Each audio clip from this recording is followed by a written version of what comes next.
Washroom പോകുമ്പോൾ പോലും എന്നെപ്പോലെയും മറ്റു പലരെ പോലെയും ഫോൺ കൊണ്ടുപോകുന്നവരാണോ നിങ്ങൾ? എന്നാൽ ഇവിടെ കമോൺ, ചില അപ്രിയ സത്യങ്ങൾ ഞാൻ വെളിപ്പെടുത്താം. ടെക്നോളജിയുടെ വളരെ പെട്ടെന്നുള്ള വളർച്ചയിലൂടെ നമ്മുടെ എല്ലാവരുടെയും ജീവിതശൈലി മുഴുവൻ ചേഞ്ച് ആയല്ലോ. സ്മാർട്ട് ഫോണുകളില്ലാത്ത ജീവിതം ഉപ്പില്ലാത്ത കഞ്ഞി പോലെയായി. ജീവിതത്തിന്റെ ഒരു അനിവാര്യ ഘടകമായി മാറിയിരിക്കുന്നു ഫോണുകൾ. എന്നാൽ ഈ ശീലത്തിന് നിങ്ങൾ വലിയ വില കൊടുക്കേണ്ടി വരും. അതായത് ടോയ്ലറ്റിൽ മൊബൈൽ ഫോൺ ഉപയോഗിക്കുന്ന ശീലം. ഈ രീതി ഇപ്പോൾ നിസ്സാരമായ ഒന്ന് തോന്നാമെങ്കിലും ഇതിന് വളരെ ഗൗരവമായ ആരോഗ്യ പ്രശ്നങ്ങൾ ഉണ്ടാക്കാം. ഒരു പഠനത്തിൽ 61.6% ആളുകളും ടോയ്ലറ്റിൽ സ്മാർട്ട് ഫോണുകൾ കൊണ്ടുപോകുന്നു എന്ന് കണ്ടെത്തിയിട്ടുണ്ട്. ടോയ്ലറ്റ് സീറ്റുകളേക്കാൾ കൂടുതൽ രോഗാണുക്കൾ സ്മാർട്ട് ഫോണുകളിൽ ഉണ്ടാകാനും ഇത് ഇൻഫെക്ഷൻസിന് കാരണമാകാനും സാധ്യതയുണ്ട്. രോഗാണുക്കൾക്ക് ഫോൺ സ്ക്രീനുകളിൽ 28 ദിവസം വരെ ജീവിക്കാൻ സാധിക്കും.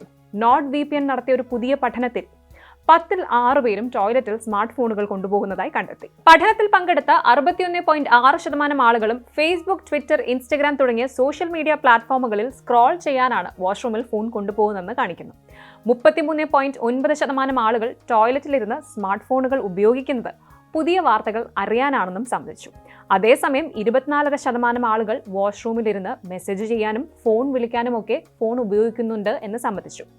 മൊബൈൽ ഫോണുകളിൽ ഏറ്റവും സാധാരണയായി കാണപ്പെടുന്ന രോഗകാരികളിൽ ചിലത് സ്റ്റഫൈലോകോക്കസ് ആണെന്ന് റിപ്പോർട്ടുകളുണ്ട്. ഈ രോഗകാരികൾ വായ, കണ്ണുകൾ അല്ലെങ്കിൽ മൂക്ക് എന്നിവയിലൂടെ ശരീരത്തിൽ പ്രവേശിക്കുകയും ശ്വാസകോശ സംബന്ധമായ അണുബാധകൾ, സ്കിൻ ഇൻഫെക്ഷൻസ് തുടങ്ങി വിവിധ ആരോഗ്യ പ്രശ്നങ്ങൾക്ക് കാരണമാവുകയും ചെയ്യും. ടോയ്ലറ്റിലിരുന്ന് ദീർഘനേരം മൊബൈൽ ഫോൺ ഉപയോഗിക്കുന്നത് മോശമായിട്ടുള്ള പോസ്റ്റർ, അതായത് മോശമായിട്ടുള്ള ശരീരഭാഷയിലേക്ക് നയിച്ചേക്കാം. ഈ സ്വഭാവം ടെക്സ്റ്റ് നെക്ക് എന്ന പ്രശ്നത്തിന് കാരണമാകുന്നു. പ്രത്യേകിച്ചും മുന്നോട്ട് കുനിഞ്ഞ നിലയിൽ ഫോൺ നോക്കിയിരിക്കുന്നത് സ്ഥിരമായ കഴുത്ത് വേദന, നടുവേദന തുടങ്ങി പേശി അസ്ഥികൂട പ്രശ്നങ്ങൾക്ക് കാരണമാകുന്നു. നട്ടലിന് ചുറ്റുമുള്ള പേശികൾക്കും ഉണ്ടാകുന്ന ഈ ബുദ്ധിമുട്ട് അസ്വസ്ഥതയ്ക്ക് കാരണമാവുകയും കാലക്രമേണ വിട്ടുമാറാത്ത പ്രശ്നങ്ങളിലേക്ക് നയിക്കുകയും ചെയ്യും. ടോയ്ലറ്റിൽ 10 മിനിറ്റിലധികം ഇരിക്കുന്നത്, അതായത് മൊബൈൽ ഫോൺ നോക്കി സമയം കളയുന്നത് ഹെമറോയിഡ്സ് ഉണ്ടാകാനുള്ള സാധ്യത വർദ്ധിപ്പിക്കും. മലവിസർജന സമയത്ത് അധികം ബലം പ്രയോഗിക്കുന്നത് ഹെമറോയിഡ്സിന്റെ ഒരു സാധാരണ കാരണമാണ്. കൂടാതെ ടോയ്ലറ്റിൽ കൂടുതൽ സമയം ചെലവഴിക്കുന്നത് മലദ്വാരത്തിലെ ഞരമ്പുകളിൽ പ്രഷർ വർദ്ധിപ്പിക്കും. അപ്പോൾ അതാണ്, ദീർഘനേരം ഇരിക്കുന്നതും മൊബൈൽ ഫോൺ ഉപയോഗിക്കുന്നതിലെ ഡിസ്ട്രാക്ഷനും ഈ വേദന നിറഞ്ഞതും അസ്വസ്ഥതയുള്ളതുമായ അവസ്ഥ ഉണ്ടാക്കാനുള്ള സാധ്യത വർദ്ധിപ്പിക്കും.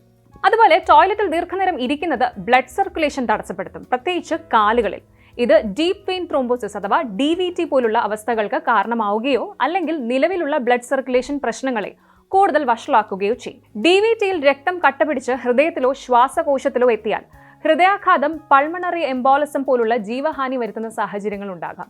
ടോയ്ലറ്റിലിരുന്ന് ഫോൺ ഉപയോഗിക്കുന്നതിലെ ഇരിപ്പ്, ദീർഘനേരം ഇരിക്കാനുള്ള സാധ്യത എന്നിവ രക്തയോട്ടം കുറയ്ക്കുകയും രക്തക്കൊഴലുകളുടെ ആരോഗ്യത്തിന് അപകടമുണ്ടാക്കുകയും ചെയ്യും. തട്ടിപ്പോകാൻ വരെ സാധ്യതയുണ്ടെന്ന് ചുരുക്കം. ബാത്റൂമുകൾ ബാക്ടീരിയകളുടെയും വൈറസിന്റെയും ഒക്കെ കേന്ദ്രമാണെന്നാണല്ലോ. ഈക്കോലി, സാൽമോണെല്ല തുടങ്ങിയ രോഗങ്ങളുടെ ആവാസ വ്യവസ്ഥയാണ് ടോയ്ലറ്റ്.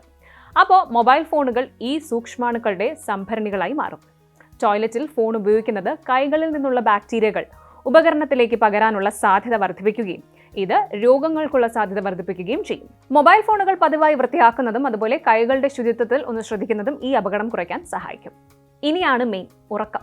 മൊബൈൽ ഫോൺ സ്ക്രീനുകൾ പുറപ്പെടുവിക്കുന്ന ബ്ലൂ ലൈറ്റ് ദീർഘനേരം ഉപയോഗിക്കുമ്പോൾ കണ്ണിന് ബുദ്ധിമുട്ടുണ്ടാക്കും. മങ്ങിയ വെളിച്ചത്തിലുള്ള ബാത്റൂമുകളിൽ ഫോൺ ഉപയോഗിക്കുന്നത് ഈ അവസ്ഥ കൂടുതൽ വഷളാക്കാനും സാധ്യതയുണ്ട്. കൂടാതെ ഉറങ്ങുന്നതിന് തൊട്ടു മുൻപ് മൊബൈൽ ഉപകരണങ്ങൾ ഉപയോഗിക്കുന്നത് മെലറ്റോണിൻ ഉൽപ്പാദനത്തെ തടസ്സപ്പെടുത്തും. അതിലൂടെ ഉറക്ക രീതികളെ തടസ്സപ്പെടുത്തും. ടോയ്ലറ്റിൽ ഫോൺ ഉപയോഗിക്കുന്ന ശീലം, പ്രത്യേകിച്ചും രാത്രിയിലെ ബാത്റൂം സന്ദർശനങ്ങളിൽ ഉറക്കമില്ലായ്മയ്ക്കും മൊത്തത്തിലുള്ള ഉറക്കത്തിന്റെ ഗുണനിലവാരം കുറയുന്നതിനും കാരണമാകും. ടോയ്ലറ്റ് സമയം സോഷ്യൽ മീഡിയയോ ന്യൂസോ സ്ക്രോൾ ചെയ്യുന്നത് അനാവശ്യമായ മാനസിക സമ്മർദ്ദം, അതായത് സ്ട്രെസ് ഉണ്ടാക്കും. ഇത് ആങ്സൈറ്റി ഡിസോർഡർ, ശ്രദ്ധക്കുറവ് എന്നിവയ്ക്ക് കാരണമാകുമ്പോൾ ശരീരത്തിന്റെ നാച്ചുറലായ മലവിസർജന പ്രക്രിയയെ തടസ്സപ്പെടുത്താം. ഇനി ഇതിന് എന്തൊക്കെ പരിഹാരങ്ങൾ ഉണ്ട് എന്നുകൂടി നോക്കാം. ടോയ്ലറ്റിൽ 5 മിനിറ്റിനുള്ളിൽ ജോലി തീർക്കാൻ ശ്രമിക്കുക. ഫോൺ ബാത്റൂമിന് പുറത്ത് വെച്ചൂടെ ഗൈസ്? ആവശ്യമെങ്കിൽ ഒരു പുസ്തകം കൊണ്ടുപോകാം, അതും വൃത്തിയോടെ. പത്രം വായിക്കാലോ. ശരീരഭാഷ ശ്രദ്ധിക്കുക, അതായത് നേരെ ഇരിക്കുക, കുനിയാതെ ഇരിക്കുക. ടോയ്ലറ്റിൽ നിന്ന് പുറത്തു വന്നാൽ ശരിയായി കൈ കഴുകുക. ഒപ്പം ഫോൺ ആഴ്ചയിൽ ഒരിക്കലെങ്കിലും ഡിസ്ഇൻഫെക്റ്റന്റും ചെയ്യുക. ചെറിയൊരു ശീലമാണെങ്കിലും ഗുരുതരമായ പ്രത്യാഘാതങ്ങൾക്കുള്ള വലിയൊരു വാതിലായേക്കാവുന്ന ഒന്നാണിതെന്ന് സ്വയം മനസ്സിലാക്കി ടോയ്ലറ്റിൽ മൊബൈൽ ഫോൺ ഉപയോഗിക്കുന്ന ശീലം എത്രയും വേഗം കൺട്രോൾ ചെയ്തോളൂ.